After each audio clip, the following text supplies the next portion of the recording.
Hello po. Good evening. Ito po yung yung araw ng first trading ko sa crypto. Today is February 21, um, 10 o'clock, 10:30 ng gabi dito sa Norway.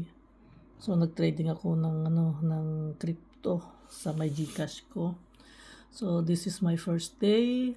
So gusto ko lang ipakita sa inyo para at least kung mag-stay ito sa wallet ko, sa crypto wallet ko ng ilang months or taon, tingnan natin kung may magbabago. Pero of course, nadagdag pa ako ng puunan dyan. Maglalagay pa ako every time na mayroon akong extra money.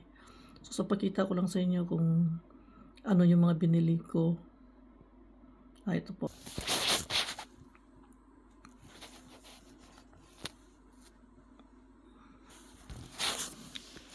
So bumili ako ng 15,000 na Ethereum. Pero naging, yun nga, trading nga ito.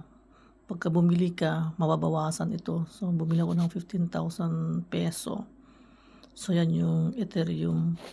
So yung Dogecoin, bumili din ako ng 10,000 pero naging 9,000 lang siya. Yan ang ano niya. So kung gusto mong ibenta siya, ayan sell mo, gawin mo, pero wag muna kasi first day natin. Isil natin yan pagka malaki na, kung tutubo. Then itong Pax gold coin, yan, bumili ako ng 7,000 yan, naging 6,720 lang. So ito yung first day ko ha. Bumili din ako ng USD. Actually hindi ko alam ang lahat yan, basta ginesing game ko na. Minekos-mekos ko na, bumili din ako ng 5,000 niyan. So hindi siya yung actual na presyo yung binili mo na 5,000, magiging 5,000, hindi po. So yan, nababawasan siya. Depende yung yung mga tradings. Ang trading kasi is papataas, pababa yan Parang parang wave. Yan. Yung Solana ko, bumili ako ng 5,000. 5,000 pero 4,770 lang yung worth na nandyan. So lahat ng bibilhin mo is mababa, pero mataas yung bili mo, pero mababa yung niya. Darating yung mga ilang buwan ganun. Depende kung ano yung mga tradings na tataas din mga yan. So watch out lang natin. So yan lahat yung mga binili ko actually. Yan. So ADA, hindi ko masyadong alam mga to. Minekos-mekos ko na rin lang. So walang magawa. So yan. Bumili ako ng 3,000 niyan. So ito, H-bar. Bumili ako ng niyan, ng mga 3,500 niyan. 3,005. Meron pa akong Bitcoin. Binance, bumili din ako ng 3,000 Binance.